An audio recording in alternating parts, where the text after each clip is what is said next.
It was something I started doing only kind of incidentally. You know, I was commenting to my best friend. I was looking for support from my mom, things like that.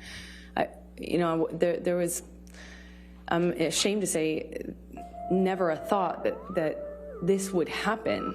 The defamation trial between Johnny Depp and Amber Heard, which began on April 11th at the Circuit Court of Fairfax County, Virginia, has caught the public's attention with several sensational revelations being made by witnesses and by Depp and Amber themselves. Many of Amber's former friends, as well as her sister, acting coach, and makeup artist, have testified to seeing the actress's injuries or alleged altercations with Depp. After the names of two famous personalities, James Franco and Elon Musk, were struck off from the witness list as they refused to testify, there are still a few stars who made it to the stand. And guess what? They have ruined their careers after a series of public backlash. So who are they? What do they say? And how will their careers be affected? Let's find out. Number 1. Dr. Don Hughes. Dr. Don Hughes was the first witness who appeared on the stand to testify from Amber Heard's side. She claimed to have met with the actress in person for around 29 hours over 4 seasons. They also met twice on a Zoom call.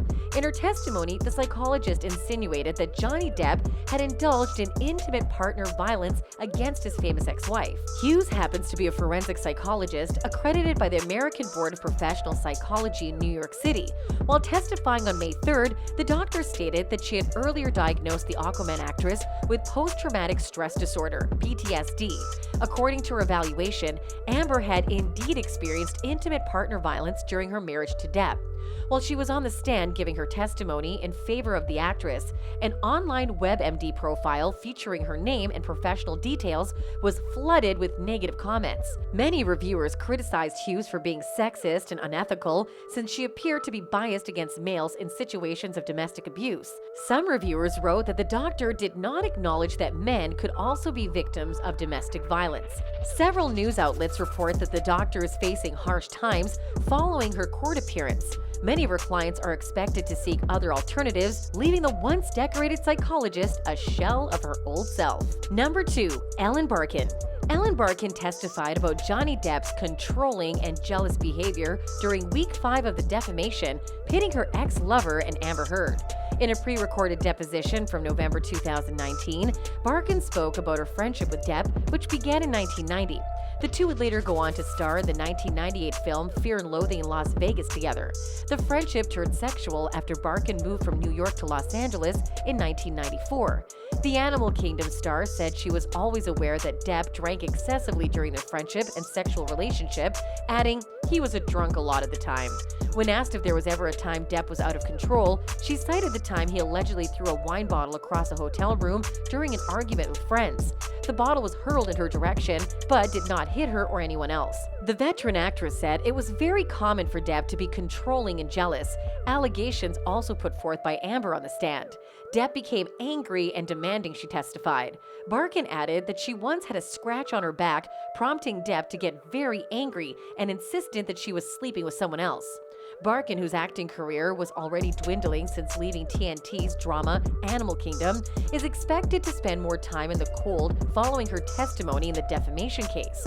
With Depp fans commanding a considerable viewership, very few film producers would want to work with someone who went against him. Number 3. Tracy Jacobs. Depp's former talent agent, Tracy Jacobs, testified in a pre-recorded deposition about helping the actor become the biggest star in the world, only for him to squander his success with unprofessional behavior. In 2016, Jacobs testified that Depp terminated essentially everyone in his life, and she was along for the ride. Towards the end of their professional relationship, Depp was showing up late to set essentially in every movie, and word had gotten out that he was difficult to work with. Jacobs said she had to travel to Australia twice while Depp filmed Pirates of the Caribbean 5 to discuss him being late to set or not showing up at all. In contrast to previous testimony from Depp's current talent manager, Jack Wiggum, Jacobs testified that no one at Disney committed to hiring the actor for Pirates 6 in conversations with her. Wiggum previously said he closed a deal for Depp to earn $22.5 million to reprise his role. Jacobs attributed Depp's unprofessionalism to his alcohol and drug use. subsequent testimonies have rebuffed Jacob's testimony, and the film industry being reliant on reputation, she'll probably find it hard to get another noteworthy client. Number 4. Tillett Wright. On the 17th day of the fierce defamation trial between the two movie stars, Amber's friend Tillett Wright, an author and podcaster, said he overheard the altercation between Depp and his ex-wife a number of times. As per Depp had been abusive towards her friend. The podcaster also testified that he called the police after overhearing what sounded like a violent altercation years ago between the pair. On knowing the power couple, the author said he met Amber through a mutual friend and shortly afterward photographed her for a campaign he was working on. He also said he was close friends with Depp and the Machete Kills actress from 2013 to 2015 and even lived on Depp's property for a year. He added that when Depp was sober, he was kind, generous, and loyal, but when he was drunk or high, he could be incredibly mean or vicious. Also testified that he would act as sort of a mediator between Depp and Amber. He recalled one time when Depp was outside by the pool drinking while his then-wife was inside the house crying. He said Depp told him that Amber had been mean during a fight, calling him old, which caused him to lash out and call her talentless. The American actor, just like the rest, is said to be finding it hard to close business in recent days, with millions of Depp fans calling him biased for helping Amber Heard. Number 5. Melanie Inglessis. Amber's friend and makeup artist Melanie Inglessis testified via video as well. In the deposition, Inglessis documented covering up Amber's alleged bruised face and split lip before her 2015 appearance on James Corden's show. She testified saying, "I just did makeup, just a little heavier. We covered the discoloration and bruises with a slightly heavier concealer, one that had more of a peach undertone that I would normally not use on Amber, but peach does cancel blue, so I did that under the eyes." She continued, "Though Amber always has a red lip, it's one of her signature looks. I remember clearly talking we had no other option that night than to use a red blood, a really red lipstick to make sure we would cover up the injuries on the lip."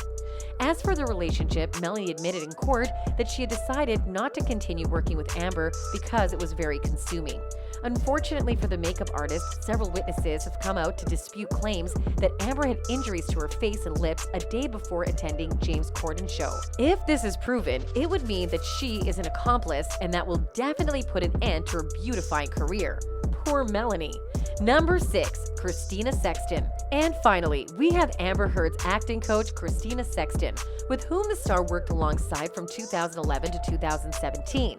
Sexton testified that she could reveal when Amber was generally crying, since she often had trouble producing real tears while acting. The coach said in the Virginia hearing on May 18th that she got accustomed to seeing the London Fields actress weep during their acting sessions, owing to frequent conflicts between her and her then-husband Johnny Depp. The jury heard the coach and director explain her professional and personal connection with Amber. Sexton claimed she was friendly with her client, who invited her on birthday trips and holidays, in addition to serving as her acting instructor. Her appearance in the case poses a costly occupational risk, given that the film industry relies more on past reputation. It'll even be worse for her if Amber loses the case. And that's it from us today. If you enjoyed it, be sure to subscribe to our channel for more of our latest updates, because we have everything you shouldn't miss. See you in the next video.